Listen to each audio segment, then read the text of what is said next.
আসসালামু আলাইকুম। এখন আমি আপনাদের দেখাবো DreamHost-এ কিভাবে সাব ডিরেক্টরি করতে হয়। তো যারা নতুন আমার ভিডিওটা দেখতেছেন এখন পর্যন্ত আমার চ্যানেলে সাবস্ক্রাইব করে রাখেননি, তারা অবশ্যই আমার চ্যানেলে সাবস্ক্রাইব করে রাখবেন এবং পাশে থাকা বেল আইকনটি বাজিয়ে রাখবেন।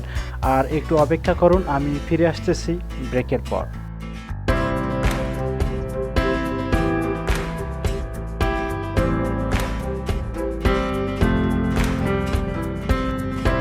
ফিরে আসলাম ব্রেকের পর। তো চলুন শুরু করা যাক। তো প্রথমত আমি গুগল ক্রোম ব্রাউজারটি ওপেন করলাম। দেন ওপেন করার পর আমি অলরেডি একটা ট্যাব নিয়ে রেখেছি। দেন ইউআরএল বারে গিয়ে লিখবেন DreamHost.com। তো DreamHost.com লেখার পর আমি ইন্টার ওকে করলাম। দেন ইন্টার ওকে করার পর এরকম একটা ওয়েবসাইট চলে আসবে। এটা হলো DreamHost-এর অফিসিয়াল ওয়েবসাইট। দেন এখান থেকে জাস্ট রাইট সাইডে লেখা আছে লগ ইন। তো লগ ইনের উপর একটা ক্লিক করবেন। লগ ইনের উপরে ক্লিক করার পর এরকম একটা রাইট সাইডে পপ আপ শো হবে। দেন এখানে গিয়ে লিখবেন ইমেল এবং এখানে আপনাদের পাসওয়ার্ডটি দিয়ে দিবেন। দেওয়ার পর আপনারা লগ ইন করে নেবেন। তো লগ ইন করে নেওয়ার পর আপনারা চলে যাবেন এখানে ডিরেক্ট ওয়েবসাইটে যাওয়ার পর আপনারা ক্লিক করবেন ম্যানেজ ওয়েবসাইটে। তো ম্যানেজ ওয়েবসাইটে ক্লিক করার পর এরকম একটা ইন্টারফেস দেখবেন। দেন এখান থেকে জাস্ট আপনারা চলে যাবেন অ্যাড ওয়েবসাইট। দেন এই বাটনের উপর একটা ক্লিক করবেন।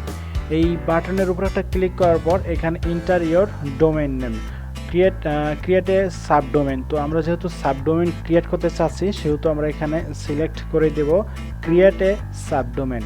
তো আমি এই লেখার উপর একটা ক্লিক করলাম। তো ক্লিক করার পর আমি যদি এখানে ব্লগ 1 দেওয়ার পর এখানে রাইট সাইডে লেখা আছে প্যারেন্ট ডোমেইন।